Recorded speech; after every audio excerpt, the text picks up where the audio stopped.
राजा दशरथ जितेबले निजर 4टी पुओं बरजात्री नहीं राजा जनक द्वार पहुँचवा पर राजा जनक सम्मानपूर्वक बरजात्री को स्वागत करथिले।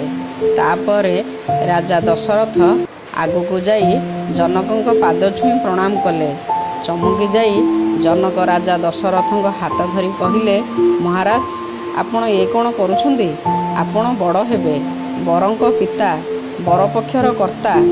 ये ओलटा गंगा केमिति बही जाउछि? यह शुणी राजा दशरथ खूब सुंदर कथा कहले। महाराज आपण दाता अटंती, कन्या दान करुछंती, मु तो ग्रहिता। आपण कन्या नेबाकू मु आसीछि। एबे आपण कहंतु दाता एवं ग्रहिता मध्यरु किए बड़? यह शुणी राजा जनक आखिरु लुह झरिबाकू लागिला। दशरथ कहले, भाग्यवान से अटे जहाँ घरे अछंती कन्या।